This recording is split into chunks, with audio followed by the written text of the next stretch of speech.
my name is Colleen, and if you know me, you know that I started my essential oil journey way back in 2009. We have a daughter who had some respiratory issues, and we had decided that we wanted to become a chemical-free, toxin-free family to help support her. So one of my first assignments was to replace our laundry detergent. I found a great recipe online, and I went to one of those big box stores, and I bought all the ingredients, including a little bottle of essential oils. And I brought it home, I mixed it all up, and I replaced our laundry detergent. So I got more into the lifestyle, did a lot more learning, a little more education, and I found out eventually that that bottle of essential oils that I had put in our laundry detergent was actually a waste product. It was a byproduct of a good steam distillation process. And so I had potentially put more toxins into our laundry detergent than I knew about.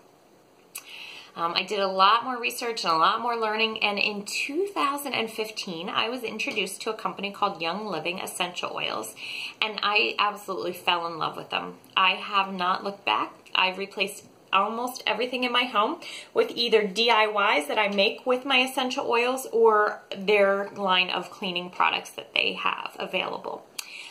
So it has just been amazing, and I fell in love with this company because of their quality, okay?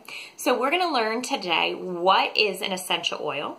We're also going to learn how to find a good quality essential oil so you don't make the same mistake I did, right? And then we're also gonna find out some of the reasons why you would use essential oils, okay? So to get started, the essential oils are basically the essence of the plant, okay? The lifeblood of the plant, what it uses to survive, its natural defenses. And we get those from the plant. We pull them out of their stems, their leaves, their flowers, their peels. We pull them out in two different ways, okay? We can either do a steam distillation or a cold press process.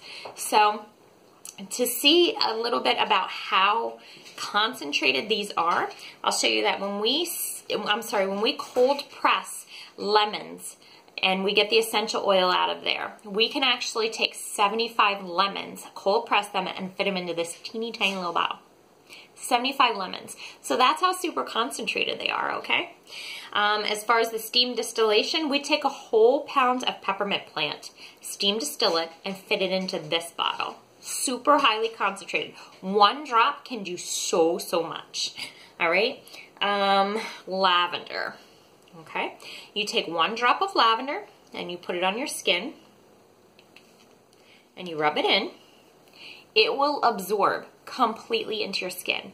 True, pure essential oils are greaseless. If they leave behind a greasy or oily residue, then there have been carrier oils added to that, okay? Companies use carrier oils such as jojoba, olive, coconut oils. They can still use the all-natural or organic labels with those, but they're not the essence of the plant. They're like filler oils, okay?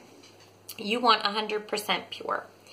So each one of the plants is made up of many different chemical components, and they work in tandem with the chemicals in your body. So lavender may smell one way for me, may do certain things in my body. They're going to do different things in somebody else's body, okay? Your friends may say, oh, this one stinks. You may love the smell of it. It's all how the chemicals react with your body. And the chemical components in a certain oil can do different things within that person, okay? I've used lavender for relaxation. I've also used it for skin, okay? I've used it to keep myself from aging a little bit. And I've also used it if I have any like red issues. I'm out working outside and I got something, you know, on me and I have lavender. It helps me. It keep my skin healthy. Okay, so the different chemical components of the different oils do different things and they help you in different ways. As far as Young Living is concerned, Young Living is the leader because they have their own farms and they have their own distillation process, okay? So they are able to control the soil before anything is even planted, the seed, the growth, the harvesting, the distillation or cold press process, all the way up to the seal of the bottle and shipment to you.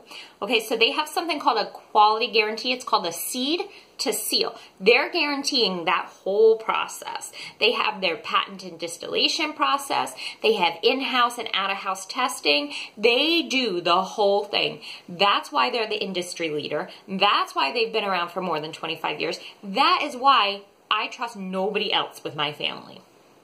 They're just amazing, okay? I've had somebody say to me last week, well, what about organic? It's not marked organic.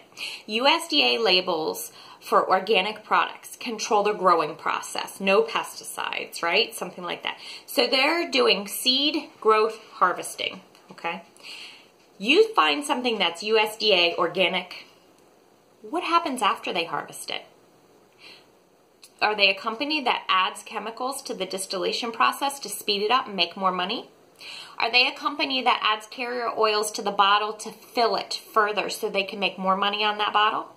You don't know. That quality, that organic label doesn't cover any of that, okay? So Young Living goes way beyond the organic label. They not only do the organic, but then they guarantee it all the way up to the seal and shipping process.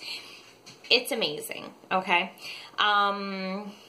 Let's see, I told you they've been around since 1993. That's pretty long, right? For a company to be around that long, you know they have to be good. There's another way you can know they're good, is that they are like an open book. Okay, you can actually go to the fields, you can plant lavender, you can weed the garden, you can drive the horses that bring down the balsam fir trees. No other company that I know can allow you to do that, to be in their process that much, to have that much faith in their process that they're willing to open it up and show it to people. It is just amazing. Okay, so why you would use them. Did you know that if you go buy something at the store and you see on the back the word fragrance, the FDA says that 300 different chemicals can be added to that product and labeled as fragrance.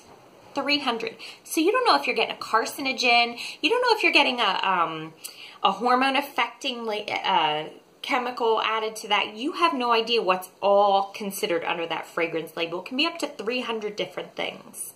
Okay. As a nurse, I do a little research on cancer. 5 to 10% of cancer is hereditary. Do the math on that real quick. 5 to 10%. That means the rest of it is all exposure, what we're exposed to. Okay, so think about your morning routine a little bit. You get up, you get in the shower, you're using soaps, you're using shampoos, you get out and you do your beauty care, you got your face serums and your moisturizers and your hairspray and everything else like that. All those chemicals that you're using are being absorbed into your system, okay? We haven't even walked out the door yet and we're already just consumed by chemicals and toxins. Anything that you use on your skin, on your floors. Think about what you clean your floors with and then your dogs, your kids go around. They're absorbing that in through their skin.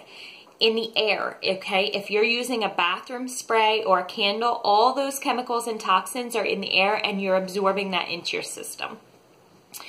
It is just amazing what you can find if you think about it, and it can seem a little overwhelming, but I'm telling you, just switch out one thing at a time. Just switch one thing step by step, one thing at a time, and sometimes it takes a while. I found out that the deodorant that I've been using since I was a teenager, I looked on an app called Think Dirty. It's a Think Dirty app, and it rates things on a scale from 1 to 10 based on their toxicity.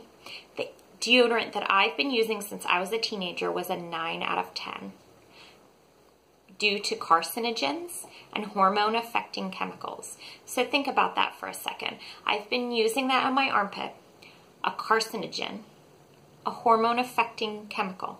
And then you wonder why we have such things like breast cancer and all that. It's just, it's overwhelming. But I'm telling you, one step at a time, and we'll teach you how to do it, okay? The next video is Jen, and she's gonna go over the 3 different ways to use the essential oil. So we'll help you get started one step at a time. That's it for me, and happy oiling.